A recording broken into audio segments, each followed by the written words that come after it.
sweet like a buttercup. You're a Barbie doll. Show them all what I'm made of. Strut down the hall. Won't stop till I get enough. Welcome back, everyone, to The Deep Dive. You know we love to take these deep dives into the news that matters, and today we're looking at TikTok. Oh yeah, TikTok. Always in the news. It really is. And especially today, because you sent me this really interesting Forbes article all about the possible sale of TikTok's U.S. operations. Right, and there are some really interesting questions to unpack here. Like, we've got Elon Musk potentially entering the picture. Okay, so Elon Musk, he kind of shook things up over Twitter, right? Sure did. So is he really thinking about adding TikTok to his portfolio? I mean, that's a big deal. It is a big deal. And then you've got this whole other layer of this story, right? China's role in all of this. Yeah, what is going on there? I mean, this Forbes article is suggesting that this deal could cost Musk somewhere between $40 and $50 billion.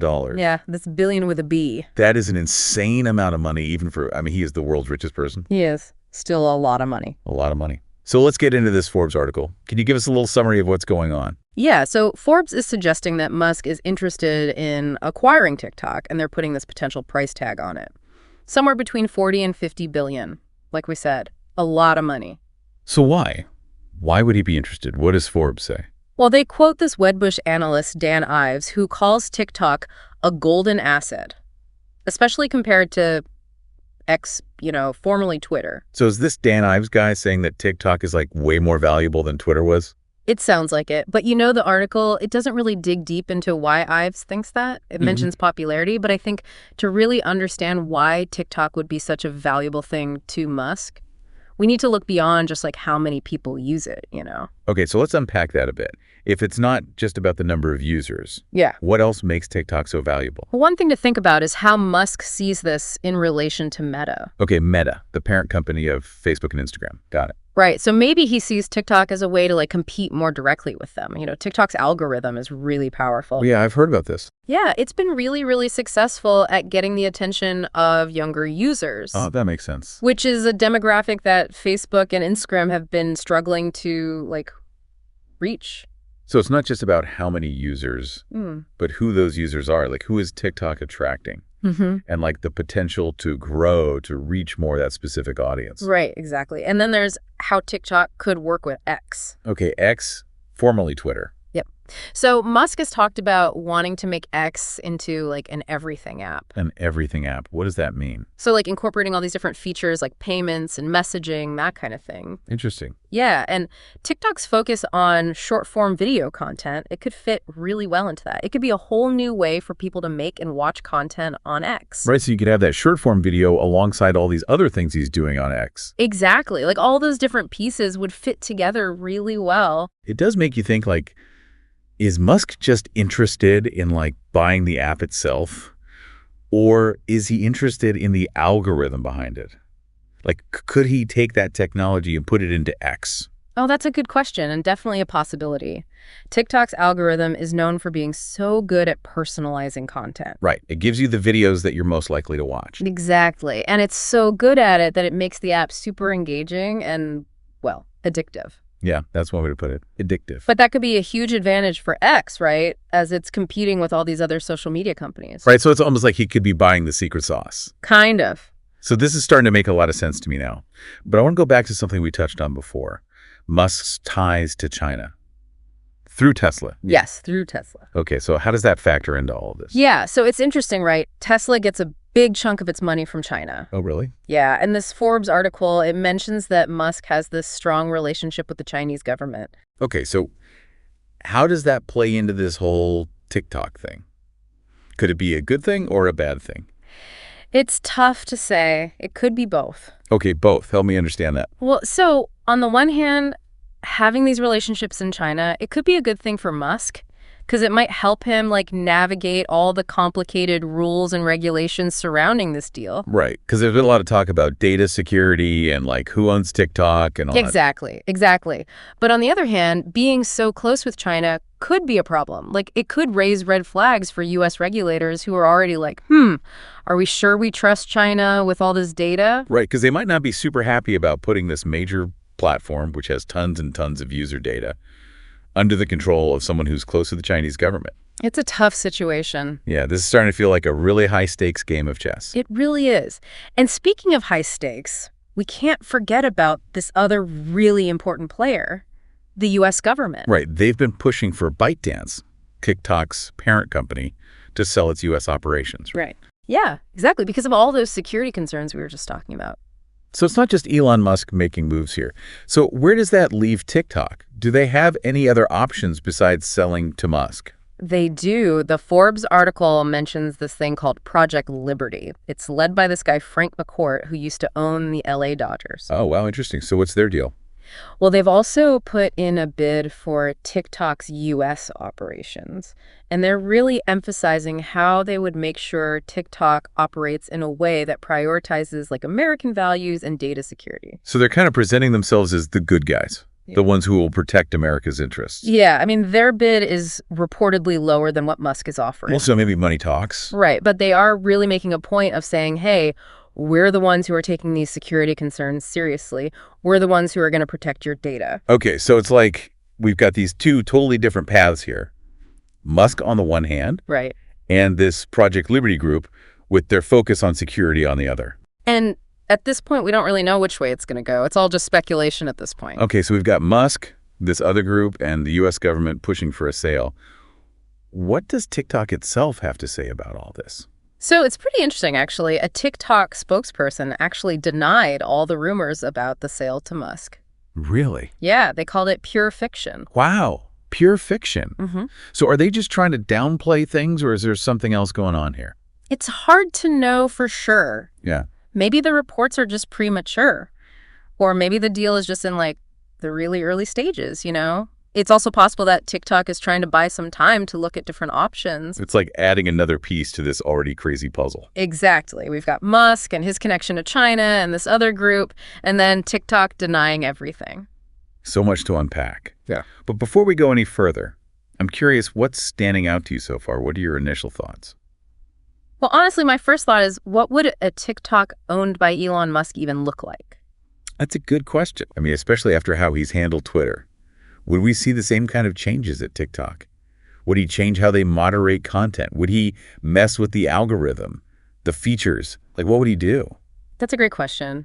I mean, it's probably safe to say things wouldn't stay the same if he takes over. No, I don't think so. He's known for making big changes and shaking things up, He right? definitely is. And that raises a whole other bunch of questions, right, about free speech, data privacy, competition in social media. Like, what would all that look like? It sounds like we have a lot more to talk about. We definitely do. You know, something we haven't really touched on yet is this deadline. What deadline? The Forbes article mentions it. TikTok could get banned in the U.S. Oh, yeah, right, the ban. starting this Sunday, unless ByteDance sells those American operations. Oh, wow. I Yeah. totally missed that. That adds a whole new level of pressure, doesn't it? Definitely. But wait, I thought I read somewhere that the Supreme Court was like reviewing an appeal to the ban.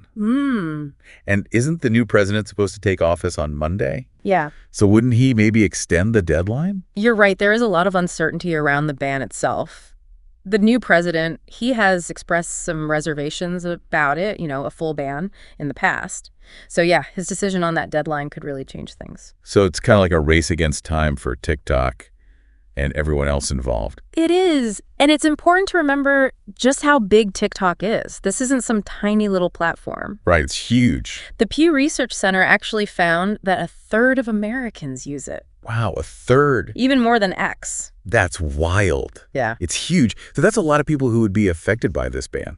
It is, but it's those concerns about the Chinese ownership and that potential for data security risks that got lawmakers thinking about the ban in the first place. Right. So it's kind of this tough spot where you have this hugely popular app, but also these worries about where the data is going. It's a really good example of how fast technology changes, Yeah. sometimes faster than our ability to, regulate it. That makes sense. I mean, we're trying to deal with these complicated questions: data privacy, national security, the influence of social media. Right. And there aren't always clear-cut answers. Okay, so back to this possible sale. Okay.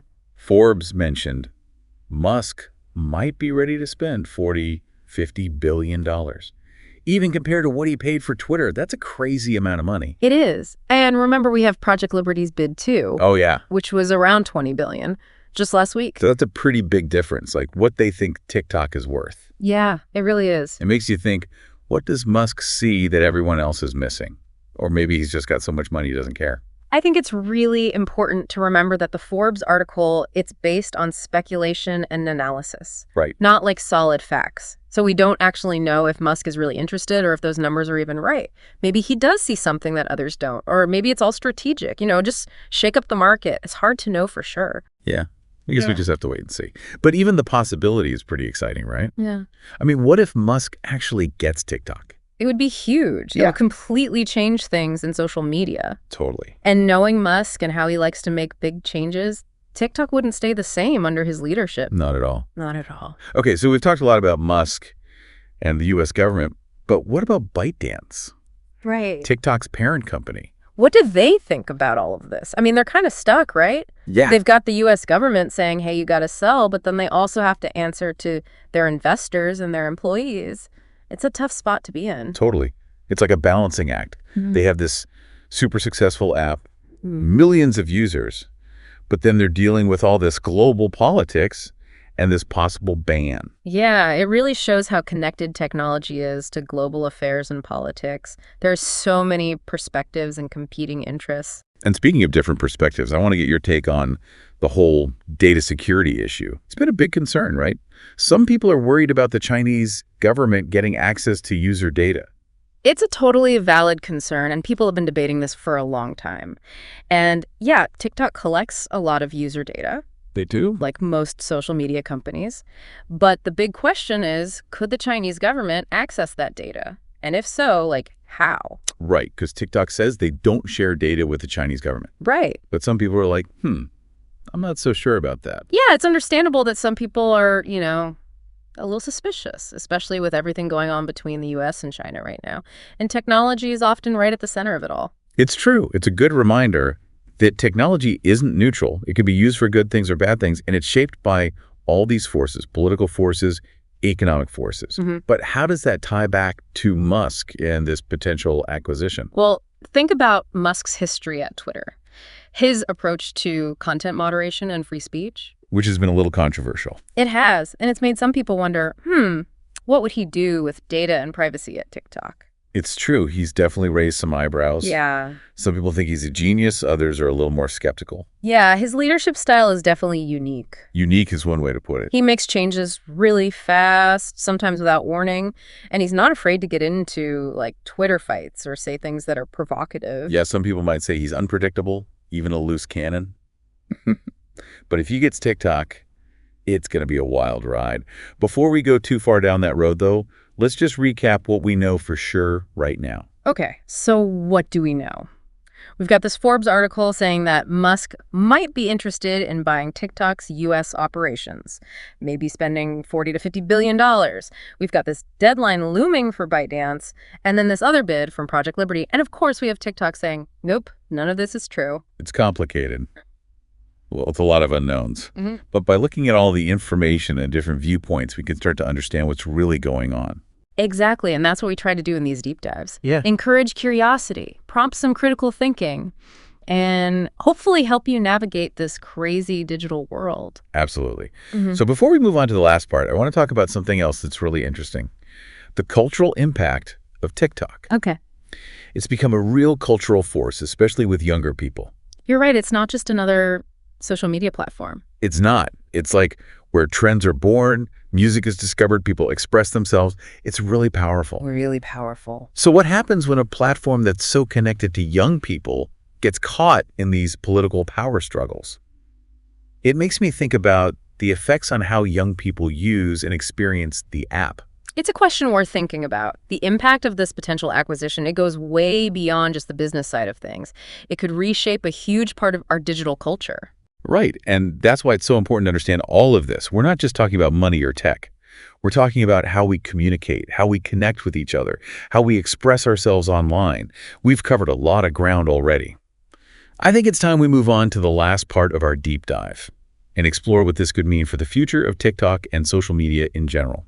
It's amazing, right, how TikTok has become this, like, cultural phenomenon. It really is, especially with younger generations. I mean, it's where trends start, music gets discovered, people find these amazing ways to express themselves. It's become so powerful, and that's what makes this whole situation so interesting, you know? It's not just a business deal, it's about this cultural power that TikTok has, and it could all be changing hands. Yeah, it's kind of wild to think about what happens when a platform that's so important to young people gets caught up in all this global politics. It's a really important question, and I don't think there are any easy answers. We need to really think about this as we figure out how to navigate this digital world. Yet the consequences for how young people use the app and what their experience is like, those are real. And then there's the bigger picture too, right? Right. This isn't just about a company being bought and sold.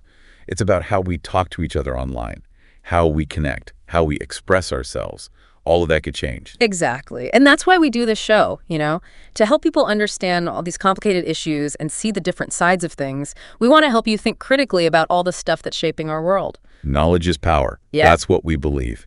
By sharing information and insights, we hope to help you make good decisions and figure out how to deal with all the challenges that come with this digital age. So as we wrap up our look at this potential sale of TikTok's U.S. operations, let's just go over the main points again. Okay, that sounds good. First, this whole thing is still up in the air. We don't know if a deal will actually happen, and even if it does, the details could change a lot. Right, nothing's set in stone. What else? Remember, this is about more than just money and technology. We're talking about cultural influence, global power dynamics, the whole future of social media. Those are some pretty big things. They are. And lastly, stay informed. Think critically about what you read and hear, and get involved in these conversations. The decisions made by tech companies and governments, those have a real impact on all of us. We need to hold them accountable. Absolutely.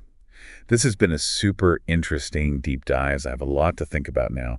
So as we watch this story unfold, what are some of the key things you think our listeners should be paying attention to? I'd say keep an eye on a few things. First, any news about the deadline from the U.S. government? Will they stick to it? Will the new president change things? Second, pay close attention to any official statements from TikTok, Musk, or Project Liberty about this possible sale. What they do is often more important than what they say. And finally, watch for any changes to how TikTok operates, like their policies, features, or how they moderate content. That could tell us a lot about what's happening behind the scenes. All great points. This story is definitely not over, and the stakes are high.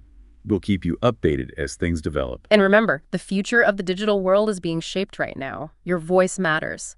Keep learning about this story, ask questions, and keep diving deep. Thanks for joining us for this deep dive. We'll catch you next time on The Deep Dive. Sound the alarm. I'm coming up. We'll have a ball. I'm sweet like a buttercup. You're a Barbie doll.